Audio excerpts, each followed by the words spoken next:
Hey guys, so today we're making a chicken broccoli and rice casserole. Please make sure you like, share, comment, and subscribe. Let's get started with the recipe. Now, when I tell y'all that this casserole was so delicious and you wouldn't believe it, but I used cauliflower rice. Let me show you how I made it. So I have some boneless, skinless chicken thighs that I am just seasoning with some salt, some of this chicken seasoning, or you can use any all-purpose seasoning that you have. I really don't care what seasonings you use. Just make sure your food is not bland, because we don't want no bland food, y'all, okay? And so I also added in some black pepper, some onion powder, some garlic powder, but just make sure your food tastes good, okay? And so you can also use boneless, skinless chicken breast, or you can use a rotisserie chicken if you're not trying to make your own chicken. It's totally up to you. And so I'm gonna sear my chicken on my cast iron griddle pan. And so I just put some olive oil down, or you can use avocado oil. And I have about 5 chicken thighs that I'm gonna cook here, and I'm just gonna brown it on both sides and finish it off in the oven. And I have these little pieces here so I can eat them while the other chicken cook. But anyway, you just want to make sure that you sear your chicken really well. And again, I'm just gonna finish it off in the oven because that just seemed easier to do while I prep some of the other ingredients.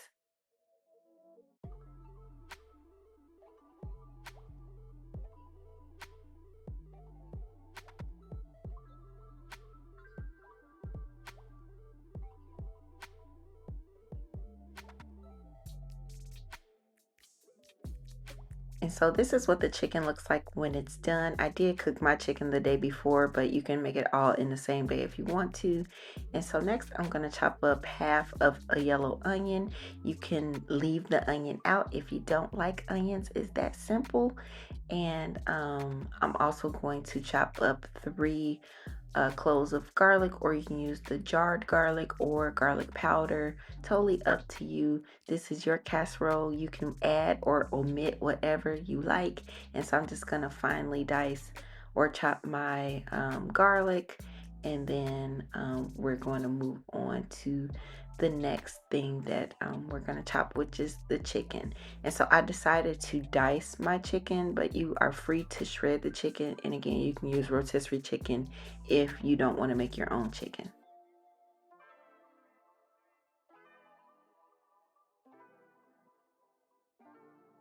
Next, I'm going to shred up some cheese. So I'm using some Kobe Jack cheese, some extra sharp cheddar cheese, as well as a little bit of Parmesan cheese, but you can use whatever cheese you want. And I am shredding my own cheese today, but you don't have to. You can use the bag cheese. And I know people on the internet always say, you should shred your own cheese because the other one has the stuff on it and it don't melt right. You can use bag cheese. People on the internet know they do the most, okay? And this doesn't have to be hard. You don't have to do all that, okay? And so I'm just gonna shred both blocks of cheese, and then I'm probably just gonna shred about a fourth of a cup of this Parmesan cheese. And I'm gonna place that to the side because next we're gonna chop up our vegetables. And so I am using fresh broccoli for this recipe because broccoli and cauliflower both have high water content. I didn't want the casserole to be watery, so I think fresh broccoli is preferred. But you are free to use frozen vegetables, and if you do so, make sure you thaw them out and drain them really, really well and get them nice and dry as possible to reduce some of that moisture.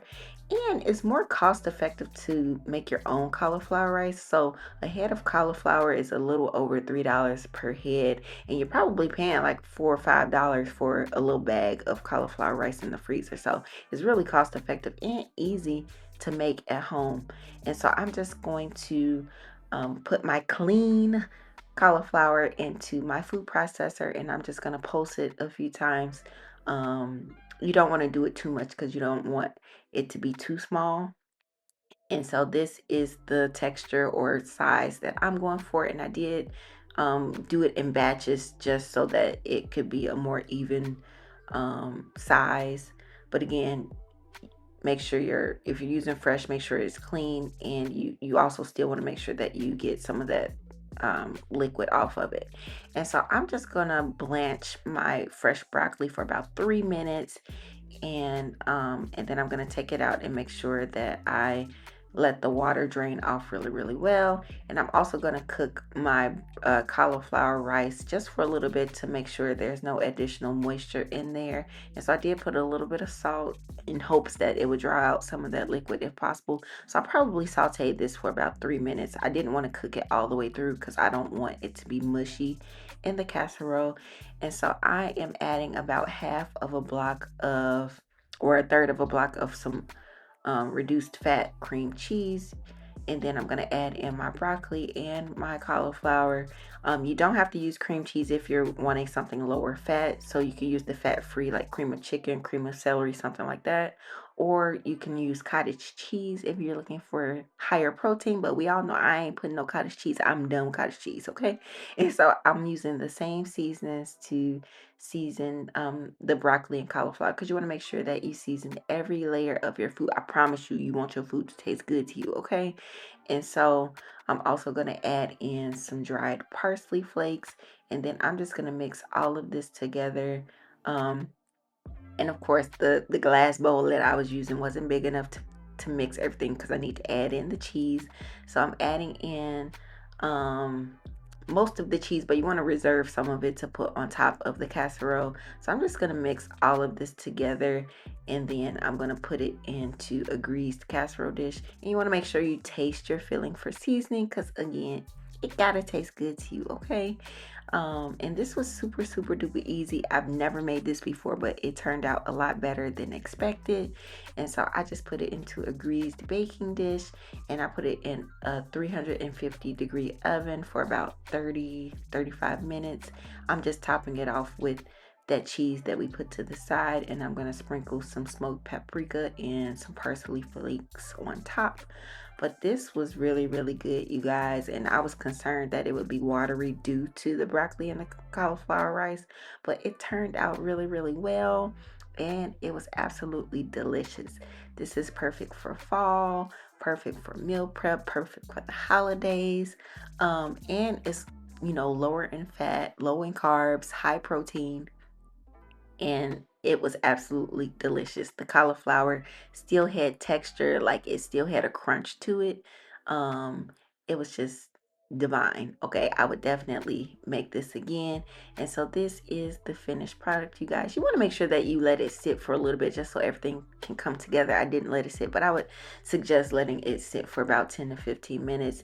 And for those of you who want to know how much moisture was left, this is how much was left, and it thickened up over time as it set, and it was even better the next day because everything came together, so there was no excess moisture. Please make sure you like, share, comment, and subscribe. Thanks for watching. Bye.